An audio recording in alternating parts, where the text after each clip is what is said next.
you have something you set out at the beginning and say, this is what we want to kind of follow through?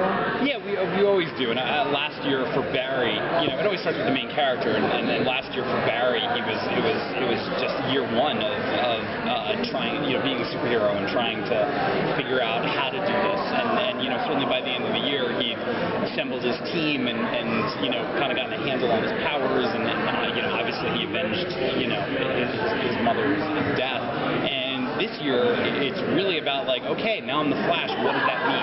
And it's funny because so much of what we, Greg and Grant and I talk about is that Grant Gustin's journey in a way is also Barry Allen's journey. And so last year it was like Grant was suddenly thrust into the spotlight and then having to go through this grand adventure and am I up to it? Am I not up to it? All the sort of early questions you ask. And this year, again, it feels like it's a little bit of Grant's journey. We're like, okay, I've done it. Now what? And now what does it all mean? And also dealing with celebrity a little bit, which again is a good parallel for Grant in that, unlike Arrow, where the Arrow is still even a little bit of a mythic urban figure, and can almost be dismissed. And the people have seen the Flash now, and just like in the comic books, probably the most comic booky thing that we're doing is that the public, the general public, knows about the Flash. They accept that they live in a world where people have powers, and that the police aren't always equipped to deal with them. And we're really living in the sort of like the post particle accelerator era, and the public perception of the Flash and what that means to Barry and how it changes over the course of the year becomes a big part of this season. So in the first season, so much of the action was centered around Star Lab and like that team there, and obviously things are going to have to change at least somewhat with the whole Harrison Wells reveal and all that. Like, what can you tease about how the team is going to function in this season?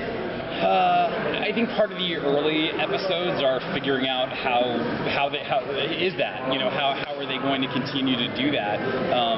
There's going to be a different lineup in there, I should say,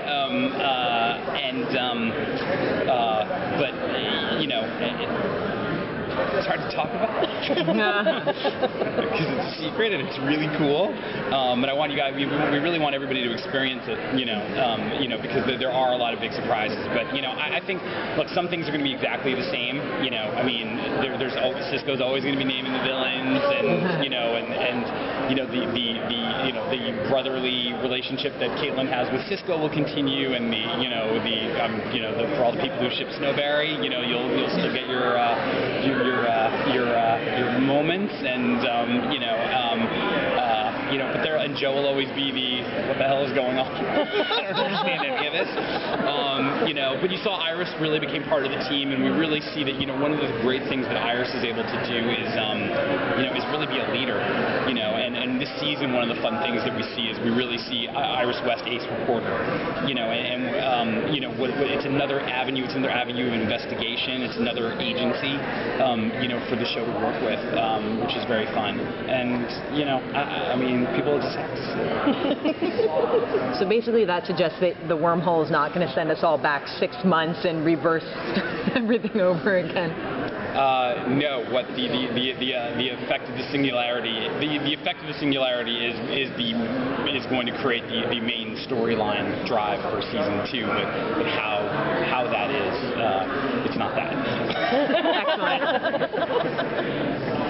How is knowing the true nature of like Harrison Wells and all that going to affect the characters who kind of still trusted him or placed some faith in him, like especially Caitlin? Like, how is that going to shape her character in the second season? I think all of them, and this is something that Barry is struggling with a little bit, is that and it's one of the early episodes. How does he get his sense of trust back? Because he really, and they actually, some of what you're talking about actually kind of played out a little bit last year, where, and it was especially like, Barry actually said something on camera that we all said, which is just like, I wish he wasn't the bad guy because I like him so much. And, and we have that, and it was like, and every time you'd write that, one of my favorite scenes is when he tells Cisco how much he loves him. after we know that in an alternate timeline he kills him. And what was great about that for us was both things were true. That they didn't have to be mutually exclusive. So everybody's sort of learning that that they had been taken on this ride and that they were so duped. And I think especially for Barry, because he is somebody who goes at things with an open heart, and he is very trusting, and he does wonder if he can get that back, because that more than anything, that's really what Wells took from him last year. Great, thank you.